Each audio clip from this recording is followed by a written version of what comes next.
ಎಲ್ಲರಿಗೂ ನಮಸ್ಕಾರ. ಸಿರಿಸ್ ಕಿಚನ್ಗೆ ಸ್ವಾಗತ. ಇವತ್ತಿನ ರೆಸಿಪಿ ಬಂದು ಮಂಗಳೂರು ಬನ್. ಮಂಗಳೂರು ಸೈಡ್ ಹೋದ್ರಂತೂ ಈ ಮಂಗಳೂರು ಬನ್ನ ಎಲ್ಲ ಹೋಟೆಲ್ಸ್ಗಳಲ್ಲೂ ನೋಡ್ಬೋದು. ಇದ್ರ ಒಟ್ಟಿಗೆ ಕಾಯಿ ಚಟ್ನಿನ ಸೇರಿಸ್ಕೊಂಡು ತಿಂತಿದ್ರಂತೂ ತುಂಬಾ ಚೆನ್ನಾಗಿರುತ್ತೆ. ಬನ್ನಿ ನೋಡೋಣ ಹೇಗೆ ಮಾಡೋದು ಅಂತ. ನಾನಿಲ್ಲಿ ಮೊದಲಿಗೆ ಒಂದು ಪಚ್ಚಬಾಳೆ ಹಣ್ಣ ತಗೊಂಡಿದ್ದೀನಿ. ಅದರಲ್ಲೂ ಚುಕ್ಕಿ ಹೊಡೆದು ಹಣ್ಣಾಗಿರುವಂಥ ಪಚ್ಚಬಾಳೆಹಣ್ಣ ತಗೊಂಡ್ರೆ ತುಂಬಾ ಚೆನ್ನಾಗಿರುತ್ತೆ. ನಿಮಗೆ ಕ್ವಾಂಟಿಟಿ ಸ್ವಲ್ಪ ಜಾಸ್ತಿ ಬೇಕಂದರೆ 2 ಪಚ್ಚಬಾಳೆಹಣ್ಣ ತಗೊಳ್ಬೋದು.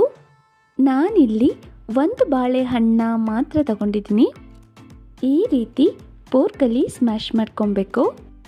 ಬಾಳೆಹಣ್ಣ ಚೆನ್ನಾಗಿ ಸ್ಮ್ಯಾಶ್ ಮಾಡ್ಕೊಬೇಕು. ಸ್ವಲ್ಪನೂ ಗಂಟಿರಬಾರ್ದು. ಅಲ್ಲಿ ತನಕ ನೋಡಿ ಚೆನ್ನಾಗಿ ಸ್ಮ್ಯಾಶ್ ಮಾಡ್ಕೊಳ್ಳಿ. ಇಲ್ಲ ಅಂದರೆ ಈ ಬಾಳೆಹಣ್ಣು ಸಣ್ಣ ಸಣ್ಣದಾಗಿ ಕಟ್ ಮಾಡಿಕೊಂಡು ಮಿಕ್ಸಿ ಜಾರಿಗೆ ಹಾಕ್ಕೊಂಡು ಸ್ಮೂತಾಗಿ ಪೇಸ್ಟ್ ಮಾಡ್ಕೊಬೋದು. ಆ ರೀತಿ ಮಾಡಿಕೊಂಡ್ರು ಓಕೆ. ನೀವು ನೋಡ್ತಿರ್ಬೋದು ಚೆನ್ನಾಗಿ ಸ್ಮ್ಯಾಶ್ ಆಗಿದೆ ಬಾಳೆಹಣ್ಣು. ಈಗ ಸ್ಮ್ಯಾಶ್ ಆಗಿರೋ ಬಾಳೆಹಣ್ಣಿಗೆ 1/4 ಸ್ಪೂನಷ್ಟು ಸೋಡಾ, 1 ಸ್ಪೂನಷ್ಟು ಸಕ್ಕರೆ, ಅರ್ಧ ಸ್ಪೂನಷ್ಟು ಜೀರಿಗೆ, ಹಾಗೆ ರುಚಿಗೆ ತಕ್ಕಷ್ಟು ಉಪ್ಪು, ಸಣ್ಣ ಕಪ್ಪಲ್ಲಿ 3/4 ಕಪ್ಪಾಗುವಷ್ಟು ಮೊಸರನ್ನ ತಗೊಂಡಿದ್ದೀನಿ. ಇದನ್ನೆಲ್ಲ ಸಹ ಬಾಳೆನೊಟ್ಟಿಗೆ ಚೆನ್ನಾಗಿ ಮಿಕ್ಸ್ ಮಾಡ್ಕೊಳ್ಳೋಣ. ಎಲ್ಲ ಮಿಕ್ಸ್ ಆದಮೇಲೆ ಇದ್ರ ಒಟ್ಟಿಗೆ ದೊಡ್ಡ ಕಪ್ಪಲ್ಲಿ 3/4 ಕಪ್ ಆಗುವಷ್ಟು ಮೈದಾನ ಹಾಕ್ಕೊತಾ ಇದ್ದೀನಿ. ಸ್ವಲ್ಪ ತೆಳ್ಳೆ ಆದರೆ ಇನ್ನೊಂದು ಸ್ವಲ್ಪ ಮೈದಾನ ಸೇರಿಸ್ಕೊಬೋದು. ಇದನ್ನ ಚಪಾತಿ ಹಿಟ್ಟಿನ ಹದಕ್ಕೆ ಕಲಿಸ್ಕೊಬೇಕು. ಮಂಗಳೂರು ಬನ್ ಚೆನ್ನಾಗಿ ಬರಬೇಕಂದ್ರೆ 8 to 12 ಅವರ್ಸ್ ಕಲಸಿರೋ ಹಿಟ್ಟನ್ನ ಚೆನ್ನಾಗಿ ನೆನೆಯೋಕ್ಕೆ ಬಿಡಬೇಕು. ನೀವೇನಾದರೂ ಟಿಫನ್ಗೆ ಇದನ್ನ ಮಾಡ್ತೀನಿ ಅಂದರೆ ನೈಟೇ ಕಲಸಿ ಇಟ್ಬಿಡಿ. ಇಲ್ಲ ನೈಟ್ ಅಥವಾ ಈವ್ನಿಂಗ್ ಮಾಡ್ಕೊತೀನಿ ಅಂತಂದರೆ ಮಾರ್ನಿಂಗೇ ಇದನ್ನ ಕಲಸಿ ಇಡಬೇಕಾಗತ್ತೆ. ಈ ಹಿಟ್ಟಿಗೆ ಸ್ವಲ್ಪ ಎಣ್ಣೆನ ಸೇರಿಸ್ಕೊಂಡು ಒಂದು 8 ಅವರ್ಸ್ ಆದರೂ ನೆನೆಯೋಕ್ಕೆ ಬಿಡ್ತೀನಿ.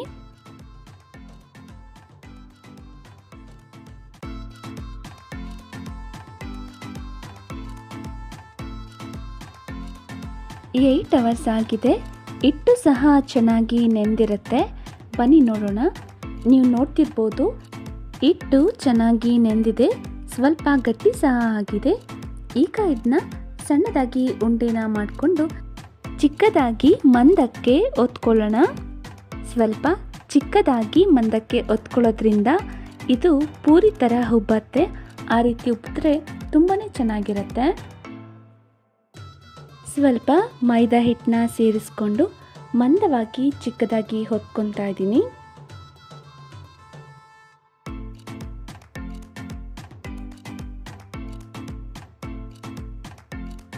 ನೀವು ನೋಡ್ತಿರ್ಬೋದು ಎಷ್ಟು ಮಂದಕ್ಕೆ ಒತ್ಕೊಂಡಿದ್ದೀನಿ ಅಂತ.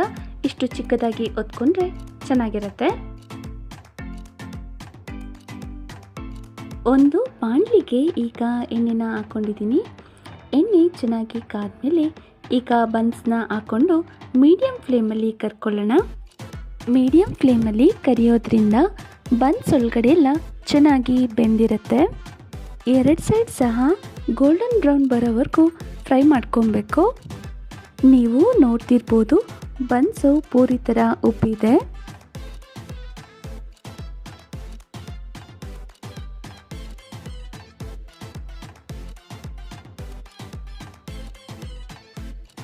ಬನ್ಸ್ ನೋಡಿ ಈ ರೀತಿ ಕಲರ್ ಬರಬೇಕು. ಈ ರೀತಿ ಕಲರ್ ಬಂದರೆ ಬನ್ಸ್ ಒಳಗಡೆ ಎಲ್ಲ ಚೆನ್ನಾಗಿ ಬೆಂದಿರುತ್ತೆ. ಐ ಹೋಪ್ ಈ ಮಂಗಳೂರು ಬನ್ ರೆಸಿಪಿ ನಿಮಗೂ ಸಹ ಇಷ್ಟ ಆಯಿತು ಅಂತ ಅಂದ್ಕೊಂಡಿದ್ದೀನಿ. ನೀವು ನೋಡ್ತಿರ್ಬೋದು ಮಂಗಳೂರು ಬನ್ ಎಷ್ಟು ಸಾಫ್ಟಾಗಿ ಬಂದಿದೆ ಅಂತ.